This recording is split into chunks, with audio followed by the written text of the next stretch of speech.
Good morning students, कैसे हो। आज अपन अपनी जो नेक्स्ट चैप्टर है अपने 12th मैथ्स का डेटर्मिनेंट्स उसको स्टार्ट करने जा रहे हैं। मैट्रिक्स आप सब ने पढ़ ली है, उसकी जो मिसलेनियस एक्सरसाइज है वो भी आपको निकालनी है और पीछे की एक्सरसाइज में भी कुछ मेरे पास प्रॉब्लम्स आई है, कुछ बच्चों को तो मैंने सेंड भी किया है। और मिसलेनियस में और निकालना, उसमें भी कोई प्रॉब्लम आए तो आप मेरे व्हाट्सएप नंबर या मेरे डाउट्स के अंदर क्वेश्चन नंबर डाल देना, ताकि मैं एक वीडियो उनका प्रॉब्लम सॉल्विंग का ही उसमें डाल दूंगा students.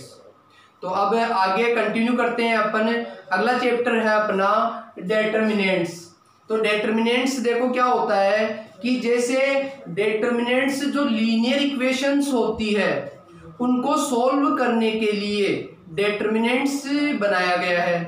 It means linear equations को क्विकली सॉल्व करने के लिए डेटर्मिनेंट्स का यूज किया जाता है। और डेटर्मिनेंट्स हमेशा एक स्क्वायर मैट्रिक्स की बन सकती है। तो देखो जैसे मान लो एक लीनियर इक्वेशन है आपके पास, जैसे a1x plus b1y equals to c1 और a2x plus b2y equals to c2। ये दो वेरिएबल के अंदर लीनियर इक्वेशंस है, इनको सॉल्व करके एक्स वाई निकालने के लिए डेटर्मिनेंट्स का यूज करते हैं। तो अपन ने देखो ये पढ़ा था, इसको मैंने मैट्रिक्स में कन्वर्ट करूँ तो कैसे करूंगा देखना, इस प्रकार से इसके गुणांक लिख लो, कोएफिशिएंट्स a1 b1 और a2 b2। एक मैट्रिक्स तो ये बना देंगे, इन टू के अंदर एक कॉलम मैट्रिक्स बना देंगे एक्स वाई की और बराबर में डाल देंगे c1 और c2। अब आप इसको मल्टीप्लाई करके करोगे, देखो पहली रो पहला कॉलम तो a1 x से मल्टीप्लाई होगा प्लस b1 y से मल्टीप्लाई होगा और बराबर में c1 ये वापस आ जाएगा।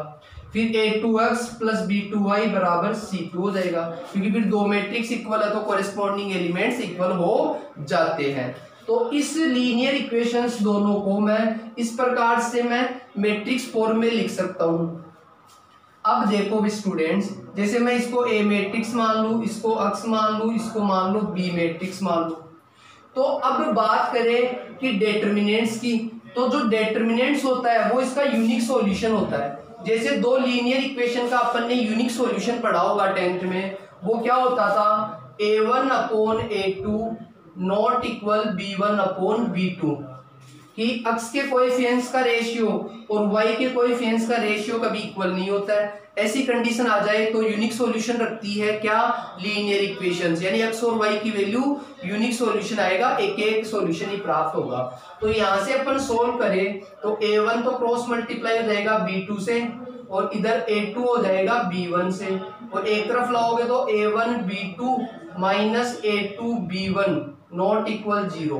तो ये इसका यूनिक सॉल्यूशन होता है क्या, a1 b2 minus a2 b1। तो अब यहीं से ये सॉल्यूशन देखा जाता है कि जैसे ए मैट्रिक्स आपके पास एक स्क्वायर मैट्रिक्स है a1 b1 a2 b2, इसका जो डेटर्मिनेंट्स होगा उसको लिखा जाएगा इस प्रकार से, डेटर्मिनेंट्स ए लिख सकता हूं या डेटर्मिनेंट्स ए से भी शो कर सकता हूं या डेल्टा से भी शो कर सकता हूं। और डेटर्मिनेंट्स में फिर ये डेटर्मिनेंट्स का साइन आएगा, ये a1 b1 और a2 b2, और इसका सॉल्यूशन एक रियल नंबर प्राप्त होगा या कोई नंबर प्राप्त होगा, क्योंकि मैट्रिक्स तो एक अरेंजमेंट होता था, इसका सॉल्यूशन एक रियल नंबर प्राप्त होता है और वो रियल नंबर इसका क्या कहलाएगा, यूनिक सॉल्यूशन कहलाएगा। तो इसका यूनिक सॉल्यूशन प्राप्त होगा वो ये होना चाहिए a1 b2 minus a2 b1। तो इसका तो सॉल्यूशन कैसे देखोगे कि a1 b2 तो देखो इसको मल्टीप्लाई करने पर आ रहा है और a2 b1 इसको मल्टीप्लाई, तो अपन 2 इंटू 2 ऑर्डर में क्या करेंगे, ये इधर पहले डायगोनल जो प्रिंसिपल डायगोनल है वो मल्टीप्लाई होगा, यानी a1 को b2 से मल्टीप्लाई करवाना है, फिर बीच में माइनस आएगा और a2 को b1 से मल्टीप्लाई करवाना है। ये इसका यूनिक सॉल्यूशन अपने को इससे डायरेक्ट प्राप्त हो जाएगा। तो इस प्रकार से स्टूडेंट्स अपन मैट्रिक्स यानी लीनियर्स को मैट्रिक्स में चेंज किया और फिर इस डेटर्मिनेंट्स तक अपन पहुंचे। अब बात करते हैं अपन डेफिनेशन किसकी, डिटरमिनेंट्स की। तो एवरी स्क्वायर मैट्रिक्स, मतलब स्क्वायर मैट्रिक्स का ही डिटरमिनेंट्स होता है, ये दिमाग में फिक्स कर लो।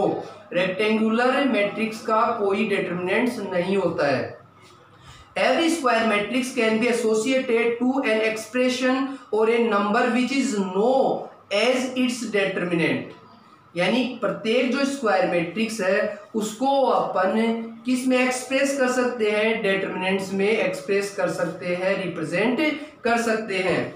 If A is equals to A I J, जैसे मान लो आपके पास ए कोई मैट्रिक्स है ए आई जे और हमेशा एम इंटू एम ऑर्डर की, यानी एक स्क्वायर मैट्रिक्स ही होनी चाहिए।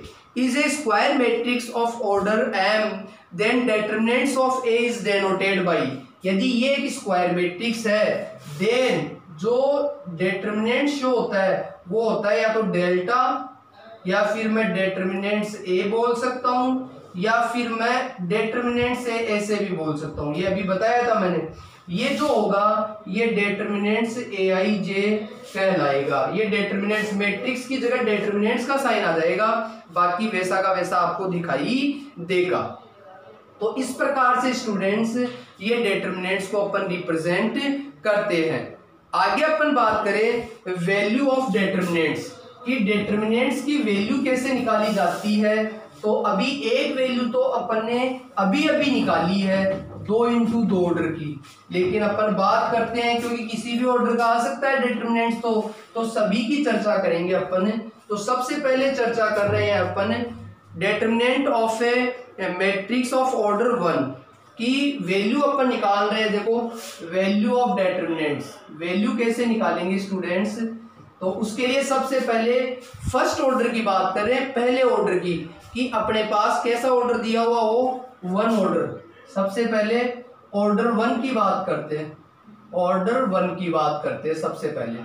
तो एक ऑर्डर का कैसे, कोई भी मान लो ए मैट्रिक्स है, जैसे मान लो ये आपके पास 1 इंटू 1 ऑर्डर की एक स्क्वायर मैट्रिक्स है, तो इसका डिटरमिनेंट्स में निकालूंगा तो डिटरमिनेंट से क्या आ जाएगा स्टूडेंट्स, ये डिटरमिनेंट्स में कन्वर्ट हो जाएगा, इसका सॉल्यूशन यही प्राप्त हो जाएगा। या मैं कहूं कि मान लो बी मैट्रिक्स है, वो मान लो -2, ये 1 इंटू 1 ऑर्डर की है, तो डिटरमिनेंट्स बी की वैल्यू क्या आ जाएगी स्टूडेंट, तो डिटरमिनेंट्स -2, इसकी वैल्यू -2 ही प्राप्त हो जाएगी। तो इस प्रकार से अपन 1 इंटू 1 ऑर्डर की किसी भी स्क्वायर मैट्रिक्स की डिटरमिनेंट्स की वैल्यू फाइंड कर सकते हैं। सेकंड आ रहा है 2 ऑर्डर की बात करता हूं मैं, सेकंड ऑर्डर की बात करता हूं, ऑर्डर 2 ऑर्डर की बात करें, जैसे मान लो ए मैट्रिक्स अपने पास अभी बताया भी था मैंने कि 2 3 4 -1 है मान लो, और इसके डिटरमिनेंट्स की बात करूं तो इसका डिटरमिनेंट्स कैसे करेंगे कि डिटरमिनेंट्स ए इक्वल्स टू क्या हो जाएगा, डिटरमिनेंट्स 2 3 4 और -1, ये डिटरमिनेंट्स में कन्वर्ट कर लेंगे।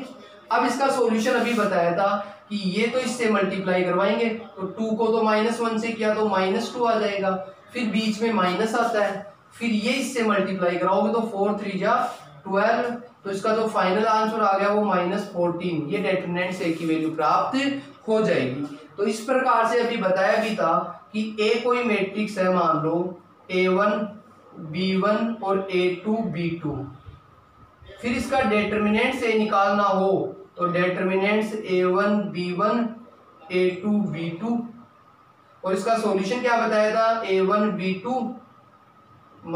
A2 B1, ये इसका डिटरमिनेंट ए का सॉल्यूशन अपने को प्राप्त हो जाएगा। नेक्स्ट अपन 3 ऑर्डर की बात करें स्टूडेंट्स कि 3 ऑर्डर वाले मैट्रिक्स का अपने को किस प्रकार से सॉल्यूशन करना है। तो 3 ऑर्डर की बात करेंगे अपन आगे। तो सबसे पहले ऑर्डर 3 की बात करते हैं, तीसरा वाला ऑर्डर 3, यानी 3 इंटू 3 ऑर्डर की स्क्वायर मैट्रिक्स हो तो उसका डिटरमिनेंट कैसे निकालेंगे। तो उसके लिए मैं जैसे एग्जांपल ले लेता हूं कि जैसे मान लो ए मैट्रिक्स आपके पास दी हुई है 1 3 4 2 0 -1 4 5 7, ये 3 इंटू 3 ऑर्डर की मैट्रिक्स है। इसको अपन डेटर्मिनेंट्स फाइंड करेंगे। तो कैसे करेंगे, तो सबसे पहले इसको डेटर्मिनेंट्स में कन्वर्ट कर लेता हूं मैं। कन्वर्ट करने में कोई दिक्कत थोड़ी है स्टूडेंट्स, केवल आपको पता है कि इसमें ये साइन ही चेंज कर रहा हूं मैं मैट्रिक्स की जगह डेटर्मिनेंट्स का साइन लगा रहा हूं और कोई चेंजिंग नहीं कर रहा। अब इसका सॉल्यूशन एक रियल नंबर होता है, ये सभी को पता है। मैट्रिक्स तो केवल मैट्रिक्स ही होती थी, उसका आगे कोई सॉल्यूशन नहीं होता था, लेकिन डेटर्मिनेंट्स का आगे सॉल्यूशन होता है। अब 3x3 ऑर्डर की किस प्रकार से करेंगे, इसके अंदर अपने पास क्या होगा कि सबसे पहले इसको कितने तरीके से कर सकते हैं, 6 तरीके से सोल्व कर सकते हैं, 6 टाइप्स से। कैसे कि सबसे पहले मैं R1 के रेस्पेक्ट में, इसको बोलते हैं expand with respect to R1, first row के रेस्पेक्ट में करूंगा। तो फर्स्ट रो के रेस्पेक्ट में करना है, तो ये है फर्स्ट रो आपके पास, इसका पहला एलिमेंट लेना है, फर्स्ट रो का फर्स्ट एलिमेंट, इसको A11 बोलते थे शॉर्ट में। तो फर्स्ट रो का फर्स्ट एलिमेंट लेंगे तो इनको ऐड कर लिया करो, जैसे 1 और 1 2। यदि ऐड करने पर इवन आता है तब तो बाहर प्लस लगाएंगे, और ऐड करने पर ओड आता है तो आप बाहर माइनस लगाओगे, क्योंकि इसका जो ओरिजिनल फॉर्मूला है वो अभी माइनर और कोफैक्टर पढ़ेंगे उसके अकॉर्डिंग बनता है। मैं अभी डायरेक्ट तरीका बता रहा हूँ आपको कि A11 यानी फर्स्ट रो का फर्स्ट एलिमेंट है, तो 1 और 1 को ऐड करेंगे तो 2 आ रहा है, तो इसलिए प्लस, और हमेशा यहाँ प्लस से स्टार्ट होगा क्योंकि ये तो A11 रहेगा हमेशा प्लस, फिर ये A12 रहेगा तो 1 और 2 3 हो जाएगा, ये कहलाता है फर्स्ट रो का सेकंड एलिमेंट। तो 1 और 2 3 रहेगा हमेशा ये, तो ये माइनस, तो प्लस माइनस प्लस ऐसे चलता है, इसमें प्लस लगाते हैं, इसमें माइनस, इसमें प्लस, ऐसे ही यूं करेंगे। सेकंड रो देखो प्लस माइनस प्लस, क्योंकि ये सेकंड रो का फर्स्ट एलिमेंट है तो 2 1 3 हो जाएगा, तो इस प्रकार से ये हमेशा प्लस से स्टार्ट होगा, प्लस माइनस प्लस, इधर भी प्लस माइनस प्लस। अब ये नेगेटिव आया तो इसके अकॉर्डिंग करेंगे तो माइनस प्लस माइनस रहेगा, इसके अकॉर्डिंग करेंगे तो ये प्लस माइनस प्लस आया था ये, तो प्लस माइनस प्लस चलेगा। यदि इसके कॉलम के सापेक्ष करेंगे तो देख लो ये नेगेटिव आया था क्योंकि प्लस माइनस आया था, तो माइनस प्लस माइनस चलेगा। इसके अकॉर्डिंग करेंगे तो ये प्लस आया था, प्लस माइनस प्लस, तो ये प्लस आया था तो प्लस माइनस प्लस। समझ में आ रही है बात? तो इस प्रकार 6 तरीके से, 3 तो रो के रेस्पेक्ट में कर सकते हैं और 3 कॉलम के रेस्पेक्ट में कर सकते हैं। तो मैं फर्स्ट रो के रेस्पेक्ट में कर रहा हूं तो 1 लिया, बाहर प्लस लगाया। फिर इसका क्या लिखेंगे, माइनर, जिसको आप सब मैट्रिक्स भी बोल रहे थे पहले। माइनर कैसे निकालते हैं इसका, कि ये इसका मैं 1 लिया मैंने, तो ये 1 फर्स्ट रो और फर्स्ट कॉलम में है, तो फर्स्ट रो और फर्स्ट कॉलम को छोड़ दो, बाकी जो शेष बचे हुए एलिमेंट है, रिमेनिंग एलिमेंट्स उसके क्या कहलाएंगे, माइनर कहलाएंगे। तो ये इस प्रकार से, ये 1 है वो फर्स्ट रो और फर्स्ट कॉलम में है, तो ये दोनों एलिमेंट छोड़ दो, ये इसका माइनर कहलाएगा, तो ये इसमें डाल दो 0 -1 5 7, ये क्लियर हो गई। अब अगला एलिमेंट 3 लेंगे, लेकिन 3 लेने से पहले क्या लगाएंगे, माइनस। क्यों? क्योंकि मैंने कहा था प्लस माइनस प्लस। ये मान लो नेगेटिव 3 होता तो माइनस माइनस फिर प्लस हो जाएगा, ये भी ध्यान रखना, क्योंकि यहाँ तो माइनस आना ही है, फिर -3 रखूंगा तो वो माइनस माइनस प्लस में कन्वर्ट हो जाएगा। फिर इसका माइनर लिखो, 3 का माइनर, तो 3 का माइनर क्या है, ये फर्स्ट तो रो के अंदर है और सेकंड कॉलम में है, तो फर्स्ट रो और फर्स्ट कॉलम को छोड़ देंगे तो ये चारों एलिमेंट इसके माइनर होंगे। तो इसके माइनर क्या हो गए, 2 -1 4 7। फिर नेक्स्ट आ जाओ 4, तो प्लस माइनस, ये प्लस का लेना है, फिर 4। फिर इसका माइनर देख लो, इसका माइनर क्या होगा, फर्स्ट रो में और थर्ड कॉलम में, तो फर्स्ट रो और थर्ड कॉलम को छोड़ेंगे तो ये बच गए चारों, ये इसके माइनर होंगे 2 0 4 5। तो इस प्रकार से ये इसका क्या आ गया, एक्सपेंड हो गया ये। अब एक्सपेंड होने के बाद 2 × 2 रो के ऑर्डर अपन ने सॉल्यूशन किया ही था ये, तो वैसे ही कर देंगे, तो 1 × ये तो इससे मल्टीप्लाई हो गया तो 0, और ये इससे हो गया तो -5 आएगा, तो बीच में तो माइनस आता है हमेशा, लेकिन ये -5 की वजह से माइनस माइनस +5 हो जाएगा। ऐसे ही -3 × इसका एक्सपेंड करेंगे तो ये तो इससे मल्टीप्लाई होगा, 7 2 जा 14, बीच में माइनस आता है, ये माइनस का 4 आ गया तो माइनस माइनस प्लस का 4 हो जाएगा। फिर प्लस का 4 × इसका करेंगे तो ये 5 2 जा 10, माइनस ये आएगा तो 0।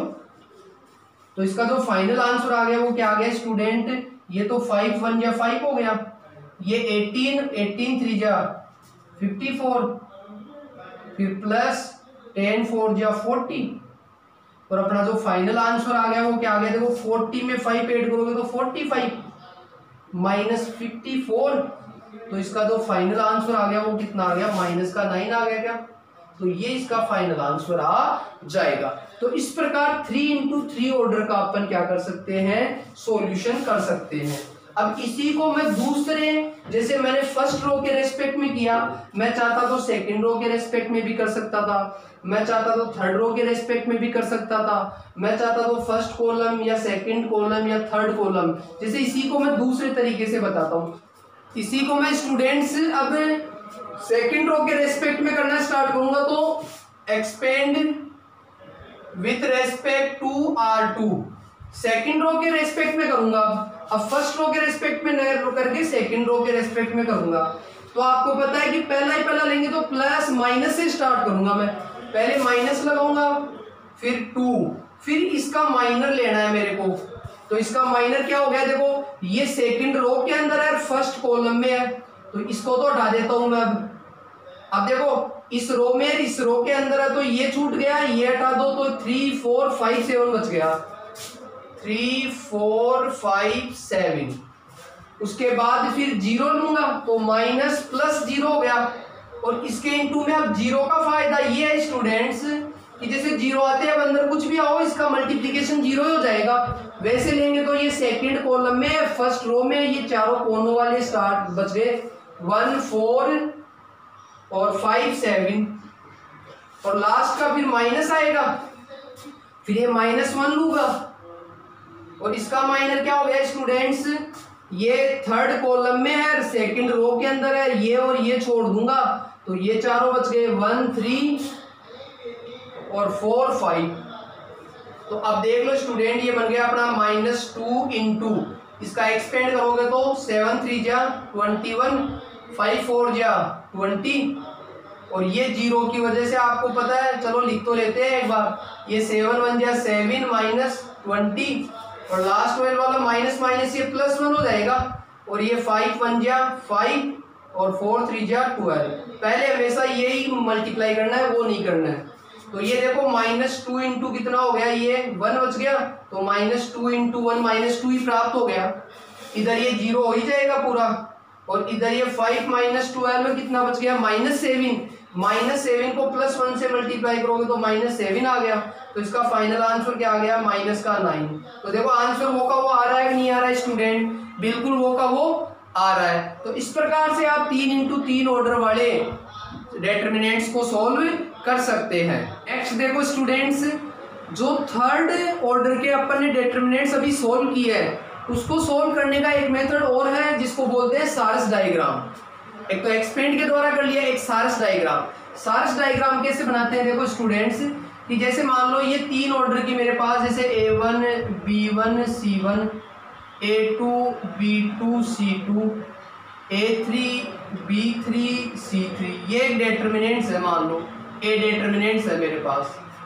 इसको मेरे को सोल्व करना है, तो सारस डायग्राम के द्वारा कैसे सोल्व करेंगे कि इसमें क्या करना है, इसके बाहर की तरफ ये 3 तो हो गया, पहला कॉलम, दूसरा, तीसरा कॉलम, फिर वापस पहले कॉलम को एक बार और लिख दो, A1 A2 A3, और दूसरे कॉलम को और लिख दो, B1 B2 B3, यानी पहला और दूसरा कॉलम बाहर और लिख देना। लिखने के बाद क्या करना है, इस कोने से स्टार्ट करना है स्टूडेंट्स कि ये वाला, ये, और इसके बाद में अपना ये वाला, ये डायगोनल बनता है।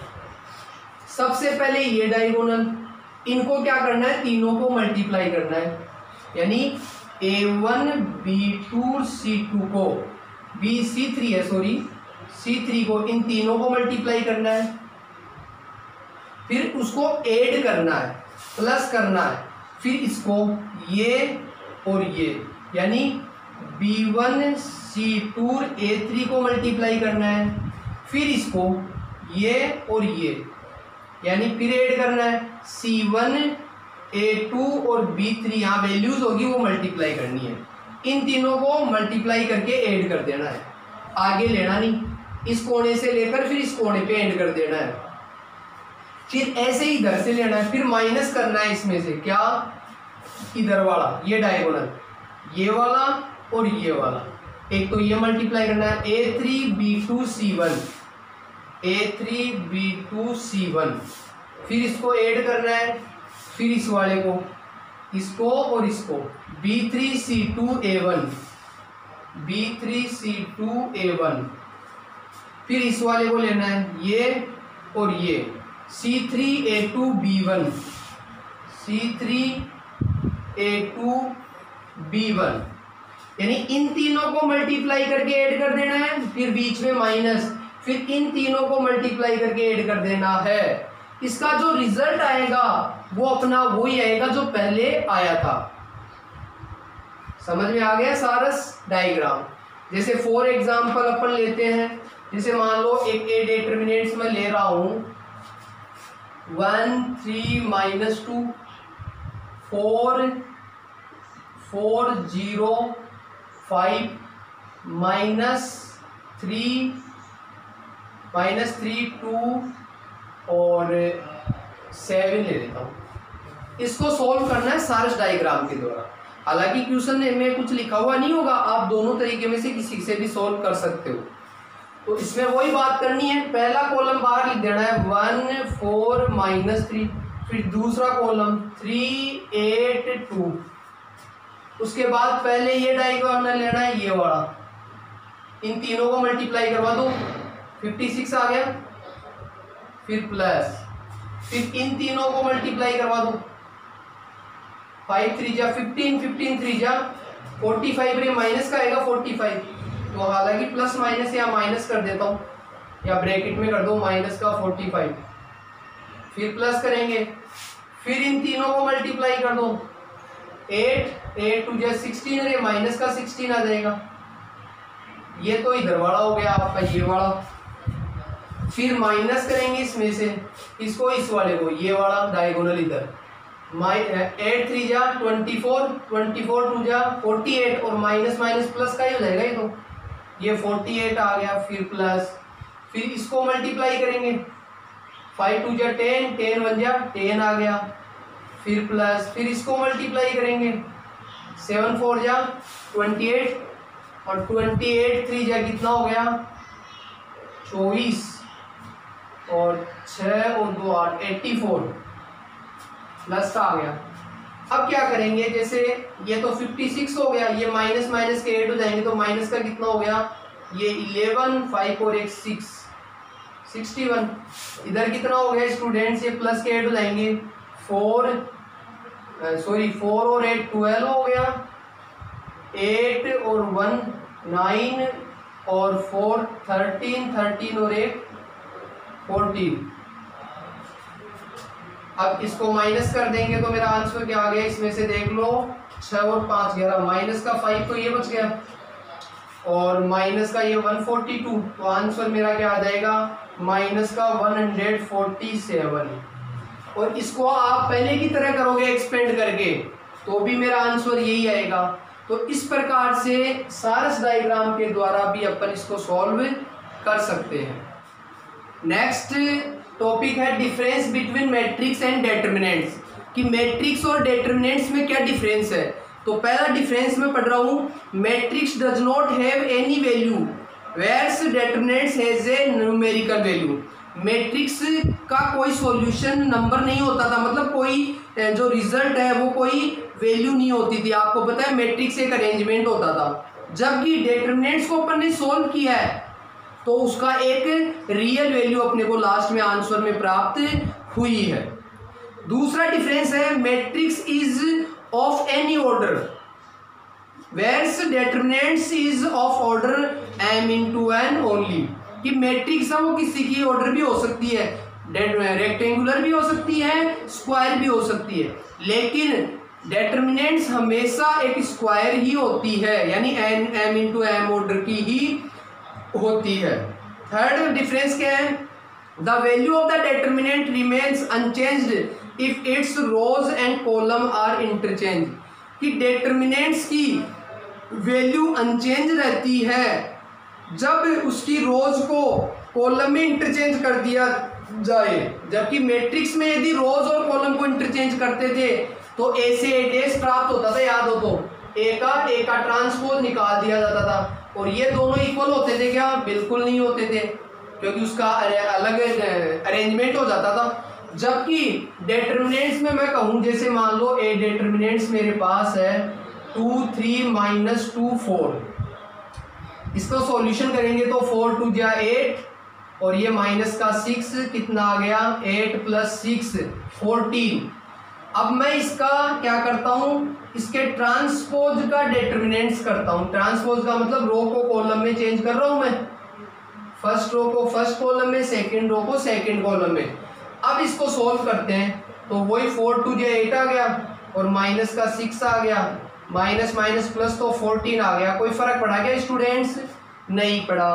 तो यहाँ तो ए और ए का ट्रांसपोज इक्वल नहीं होता था, जबकि डिटर्मिनेंट्स ए और डिटर्मिनेंट्स ए का ट्रांसपोज बिल्कुल इक्वल होता है। तो ये कुछ डिफरेंस थे दोनों के अंदर। तो स्टूडेंट्स आज के लिए इतना ही है, अगले चैप्टर में अपन इससे आगे पढ़ेंगे। तब तक आप इन बेसिक्स को तैयार करें। इससे रिलेटेड कोई क्वेश्चन आप कर सकते हो, वो आपकी एक्सरसाइज 4.1 में करें। Okay, thank you student.